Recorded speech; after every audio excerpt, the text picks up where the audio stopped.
So I wanted to give my thoughts on a couple of fights that just got announced in the last day or two, and it's looking like 2018 is going to be an interesting year. Definitely a very interesting year for sure.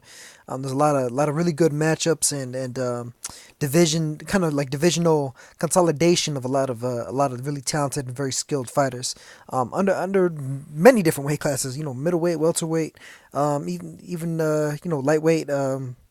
Light flyweight, etc. But here I'm going to be focusing on lightweight and light welterweight. First one I'm going to talk about is Mikey Garcia versus Sergey Lipinets. For Sergey Lipinets' IBF super lightweight title. Lipinets, of course, just won this against Akihiro Kondo. It was vacated, of course, by one Terence Crawford, who has now moved up to welterweight, announced his intentions to move up, vacated the belt, and Lipinets defeated Kondo to get the belt. Personally, I really wasn't impressed with Lipinets' performance over Kondo.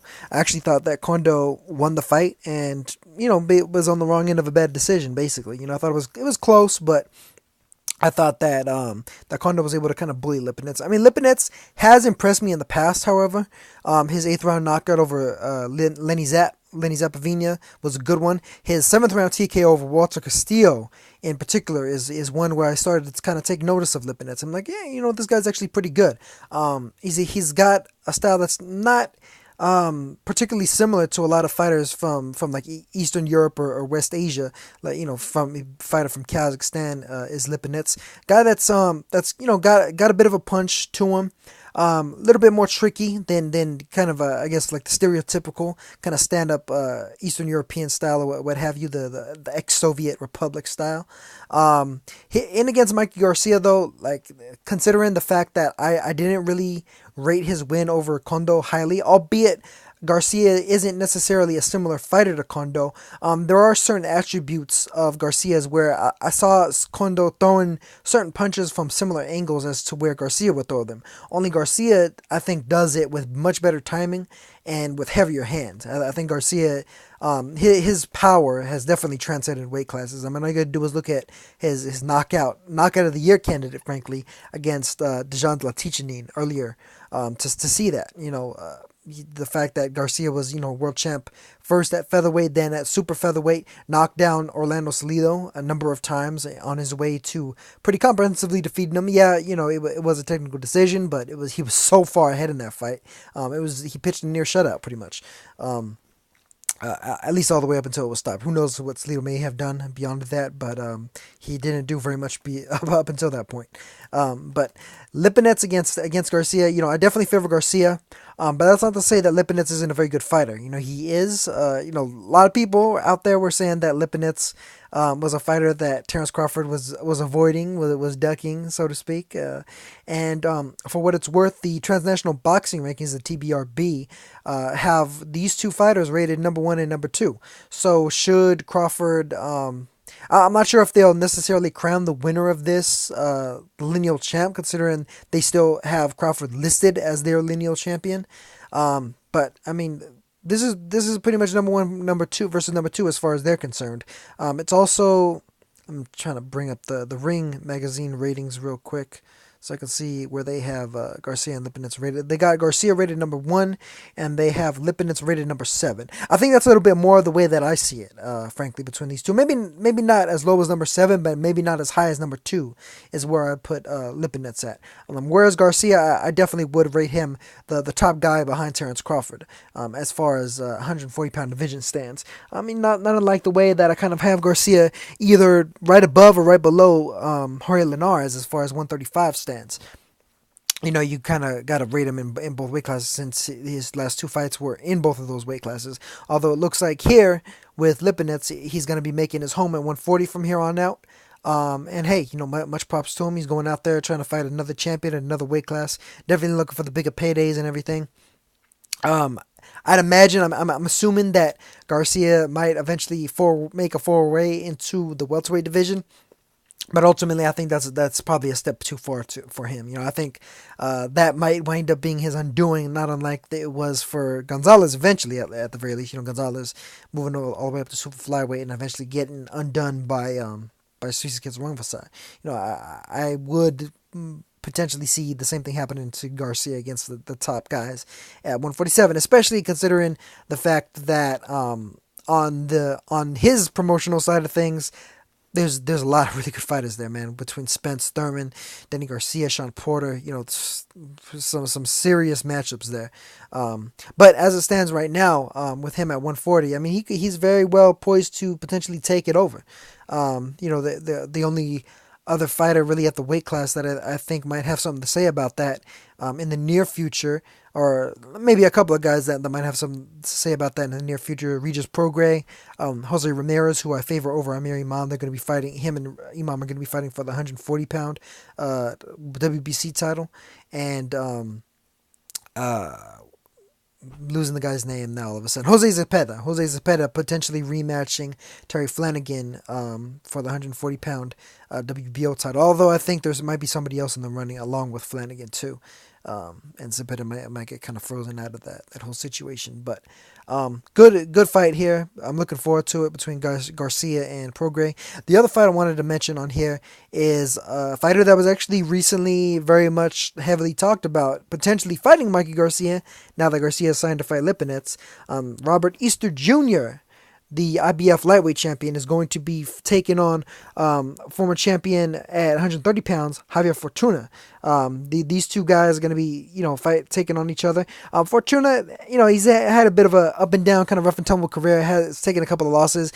I thought he was beating the brakes off of Jason Sosa all the way up until Sosa managed to kind of Hail Mary KO him in the later rounds. I think it was in the 11th, if I'm remembering correctly. I'm just going off the dome here.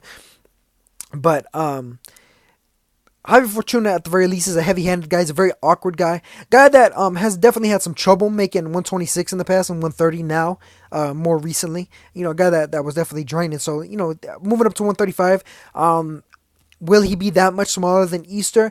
Dimensionally, in terms of like height and reach, sure.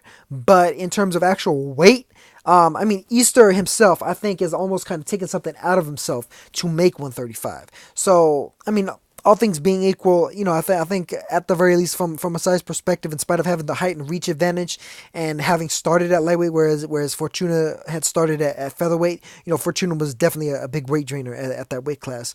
And while Easter's a big weight drainer at this weight class, I do think that at some point it's going to start harming him, and it could very well be in this fight. Fortuna is kind of a relatively high-risk, low-reward opponent, considering the fact that he has been kind of exposed in the past, that he has been beaten in the past, that he's been knocked out in the past even. But it's a pretty interesting fight, considering the fact that, he's very heavy-handed in his own right. I think he'll give Easter something to think about due to that power that Fortuna has. Easter has shown himself to be, potentially capable of being hurt, being wobbled in the past, against Richard Commey, against Denis Shafikov. Fortuna can come at similar angles potentially as Shafikov, maybe not with as much kind of of slickness of being able to get from the outside to the inside without getting hit. But even, Shafikov got hit a little bit by Easter, and I think at the very least, Fortuna's kind of awkwardness might give Easter a completely different type of challenge, a different type of challenge, maybe not more of a challenge, but a different type of challenge than what Commey and what Shafikov presented to him in the past. So at the very least, it's a pretty interesting fight. Is it the big showdown that we wanted between Mikey Garcia and Robert Easter, or Mikey Garcia and Jorge Linares? No. And is Fortuna as big of a threat as maybe some of the other lightweights out there? Maybe not quite, but lightweight is another division where it's constantly there's talent moving in, there's talent moving out. Mikey Garcia, it appears, is moving out, and Fortuna is moving in. Potentially soon Vasyl Lomachenko might be moving in. So maybe here we'll get a look at some of the things with Fortuna does. Fortuna does a lot of things that are very unorthodox, not unlike the way that Lomachenko does, in that they're both utilizing quite a bit of their kind of athletic talents, their natural kind of born athletic talents to do things. Although I think Lomachenko tends to mix a little bit of that unorthodoxness with kind of well-schooled, skilled timing and in how he moves his feet. But sometimes, he'll get a little wild and try to pull off some tricks here and there. That's a look not unlike what Fortuna gives more consistently and more constantly, whereby, Fortuna is just looking to be awkward, almost like in a southpaw version of Ricardo Mayorga, like what he used to do back in the day. But I say that to say that it might be a bit of a testing fight to see how Easter might measure up to somebody like a Lomachenko. You can maybe see certain things, certain angles, by where they throw their punches and by way of how they place their feet in the fight to potentially kind of project or predict how a fight might go between those two, considering the fact that it seems like Lomachenko might be moving up to lightweight. And I only throw him in there simply because of the fact that that seems to be a little bit of the buzz that's going on around him.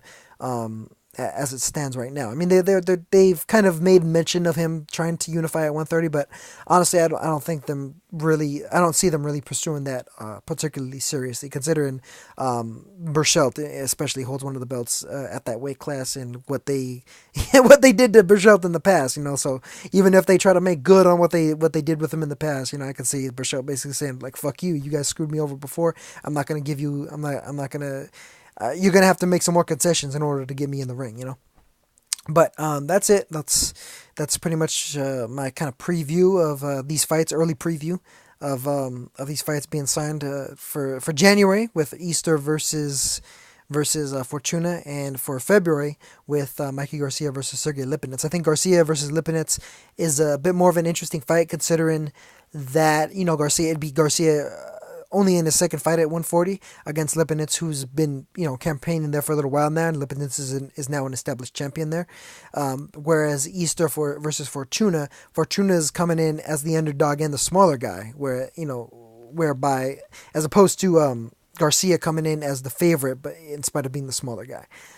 So I think Easter has a little bit of a bigger gap for error here if he doesn't perform on point and put on a reasonably explosive performance. You'd have to expect Easter would should and could stop Javier Fortuna.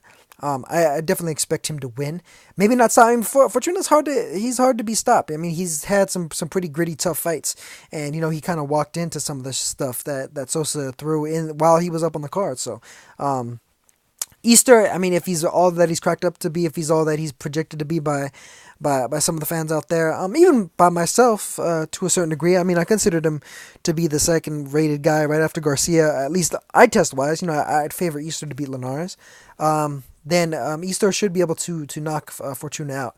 And based off of where I rate Garcia and Lipinets, and just going off of their past performances, I think Garcia might be able to knock Lipinets out. I mean, Lipinets is reasonably durable, though, even in the late rounds against Kondo, as Kondo was starting to hurt him a little bit. He was able to kind of hold it together and at the very least get the win on the judges' scorecards. But I expect Garcia to be able to just be too technically sound for Lipinets and be able to kind of deconstruct his style and outbox him. But that's all I got for this one. I'll catch you guys in the next one. Peace.